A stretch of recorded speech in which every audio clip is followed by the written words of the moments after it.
Yeah, guys, ndeti pitilize nkhani chete komano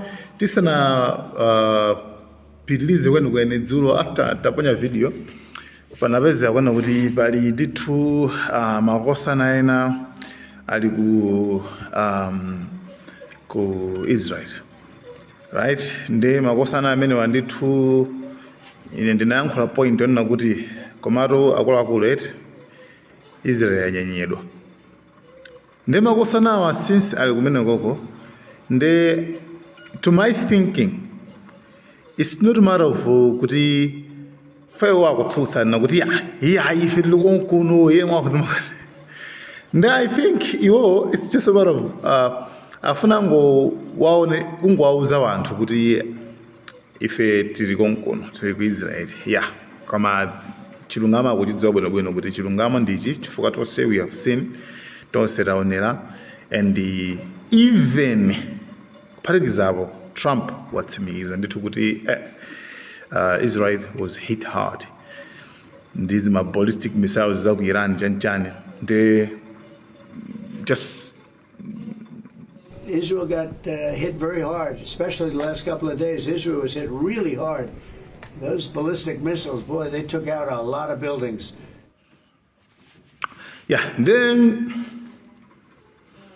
ngati kuli kutsutsa ndikuti ngati kuli kunama kapena kumutsutsa ndikuti oyamba kumutsutsa amutsutse kaye President Donald Trump. Sizingatheka ramutsutse. Sizingatheka ramutsutse yayi. They actually that is zimene zachitika zimenezo. Ayinyenya ndithu. Ndi muli mwasema. Anyway, tilowe ku dziko la Iran. Iran kwapeza kuona kuti agwira anthu okwana 50 Mossad agencies. 50 Balochistan, the city imene yaku Balochistan, komanso ku west of Tehran agwira munthu amene amapanga madroni mkati mwenimweni mwa dziko la Iran. Ndi anyamata awiri amene wandithu awanyonga kale, and pakali pano pooneka zoti still kukhala ngati ndithu kuti sizichoncho komabe mmene tayankhulira muja. Tiyang'aneni ku Gaza. Trump wanena kuona kuti pakhale miyezi iwiri 60 days ceasefire ku Gaza completely. And Trump zimenezo walamula ndithu, koma FM foreign minister wa dziko la Israel wayankhula kuona kuti ndiye tisiye nkhondoyi komabe tufare katinge ma-hostages athu, like ma-hostage ngati anthu amene agwira ku Israel. Ndi akuti koma amenewo ndeti imeneyo ndeti amene ufuna kuti tipange ndithu, amene ufuna tikatenge ndithu makuti. It's like apeze an excuse yona kuti nkhondo ija isipitirirabe, koma Trump wasaina kuona kuti imene for 60 days miyezi iwiri nkhondo imene ikhale kuti yayima ndithu siyikupitiriraso. Chabwino, tiyeni tulowe mu Iran. Officially Pezeshkian, president wa dziko la Iran, Masoud Pezeshkian, officially tsopano pajanasi sometimes amatha kungonena munthu eti madziwa za maikozi za chana kuti zinthuzi pena kupatha kungonena munthu, koma nthawi zina muna sizinali za official mmene zinali za timakambe anapo mpano zokhuza ndi USAID chithanzi aid. Anangonena kuti kumalawi titachosa USAID koma nosana ike ngati za official, koma dzulo ndi pamene aika official kusaina, you understand. Ndezi zimaendera ndithu ma statement ndithu official ngati mezina ngati nkhondo ya Iran ndi Israel, nkhondo imene jayo officially sina sainido uri ata. Timvane bana zinthu zimaendera official wetu pacha. Ndaizi polengeza mavoti amazamba kale wakuti ndiye mufika na official results. Unofficial results. Marizatsi osasindikizika koma tsopano panopa officially president wa dziko la Iran wapanga suspend International Atomic Agency imene ngati branch ya UN watchdog ayisaina kuti inuyo kuno osazabweranso ninu makape palibe zazati panga check palibe zobwera kuno zobwera check kuti ayi kuti mukupanga nuclear kapena simukupanga nuclear kapena zikutani kapena ayi tatulukanso mu mgwirizano wanu cooperation imene yanu iyi tatulukamo international cooperation imene tatulukamo ndoti afuna akhale ngati nani afuna akhale ngati mina North Korea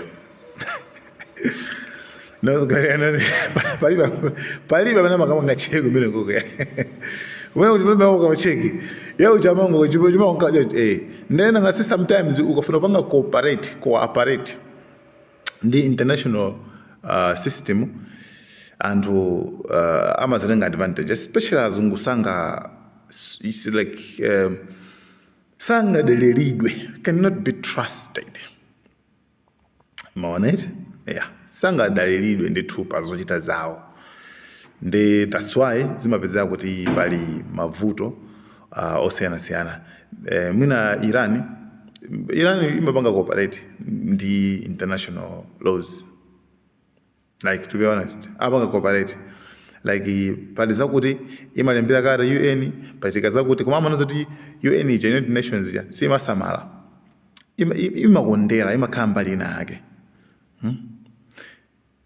simunamve kuzuzuri munake ya Iran yapita ku dziko lina lake kukapanga chenchani invade ayi iwo amangopanga zawo right anapangidwa ataki anatere koma simuzaona maiko ena ndithu akupanga kudzudzula kuti yayi apapa Iraniyo mayera kwira simunapanga zabwino hayi monkhacheta that's why mwina anthu awa maganiza angoganiza kuti zibe ntchito izi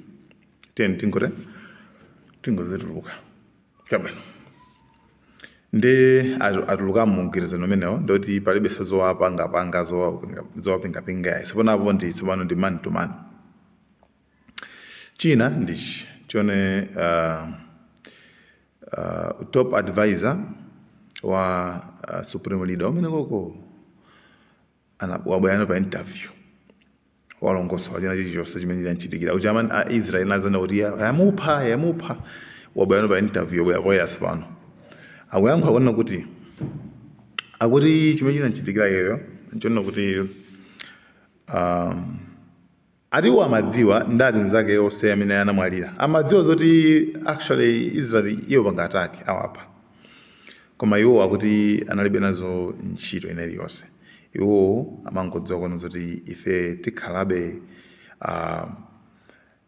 tikhameri makhalira chifukwa ife sitimaopa kufa yayi atiwo samopa kufa one chinthu cha number 2 ndichonena kuti akuti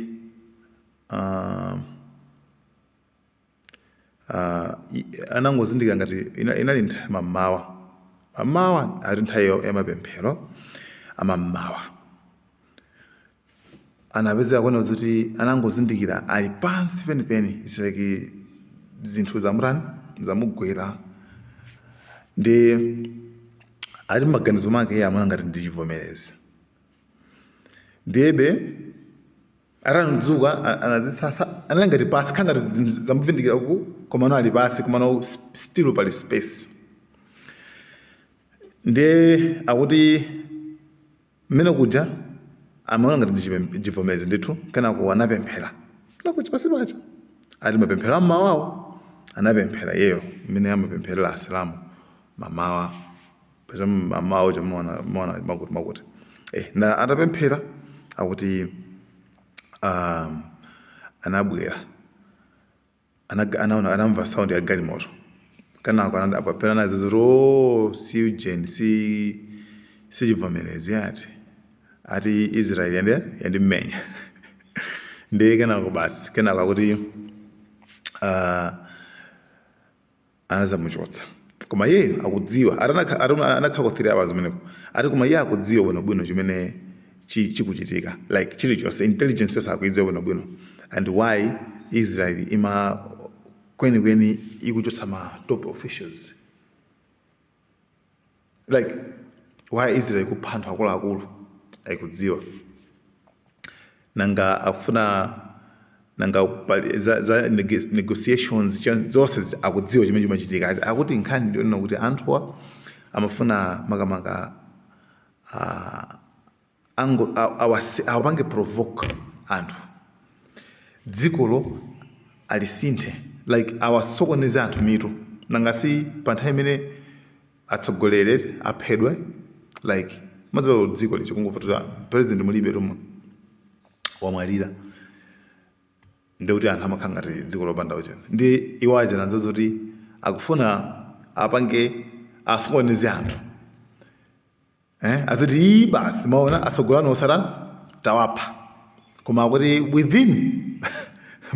within hours zamapeza zoti anthu aja apangidwa replaced kupha uyu apanga replace nde Iran imadziwa kale kuti akunama amenewo kupha uyu apanga replace kupha uyu apanga replace kupha uyu apanga replace kupha uyu apanga replace obweraso wina zinthu kuma operation kumaranebe operation kumapitirirabe paya majabu mpamene tsopano zowalinga za Israeli zinakhala kuti zakanika zonse zokhuza ndi nuclear site chani zonse ndi nkhani ya boze yokhayokha chimene amafuna majabu amafuna kuti angogwetsa boma lija koma zakanika iye wazisisi zimene zizi pambuyo pokuti inaphulitsa ku Ukraine sonayonso mamaono yavunga drone imene ndithu kupita ku factory imene imapanga za ma air defenses phulitsa imene kuchako basi pay yetu ndibe si tikudziwabe kuti zikhali zotani komano nkhondo ikuoneka zoti akuti ikhala ngati yozizira koma still like mumaona ko moto nthani muzaona ko moto panthu pati panali moto right pali phulusa koma ukakalaso yonje ungesa phulusa ngati pyu pasepo pezeti pali makala oyakabe moto ndi zimene zikuchitika internationally. Phase 2 ya nkhondo iyi ibweraso sinati kubwera phase 2 ndithu ya nkhondo ndi nkhani yomalizira kwenikweni ndi nkhani yakhuza ndi Mahouthis aku Yemen aja aponya ndithu mabomba kuponya ku dziko la Israel. Why aponya mabomba kuchoka ku dziko la Israel kuchoka ku dziko la Yemen kupita ku Israel? Remember, Mahouthis ananena kale makiliye kuti ife akuluakulu sikuti malemba ndi china yayi timangolemba ndi Israel ikamalemba na ku Gaza basi, that's all. Panthawi imene panali nkhondo pakati pa Iran ndi Israel simunaone ku Hezbollah simunaone ku Mahouthis chanichani alisanali chete koma panthawi imene Israel yayambanso kuphaso anthu ku Gaza kachikena tsopano kuchoka pamene tsopano Mahouthis aponya mabomba kuti ku Israel ndi apolisi kumene ku airport kumene ku Israel ko ndi pakadali pano ma Americans ndi ma ujeni majane Mahouthis ma Americans ndi ma Israel anyamukaso akuti afuna tsopano akamenyesa nkhondo kuti ku Yemen ko ndi tikupatsani zambiri zimene zikuchitika. Thanks for watching. Malawi Camera.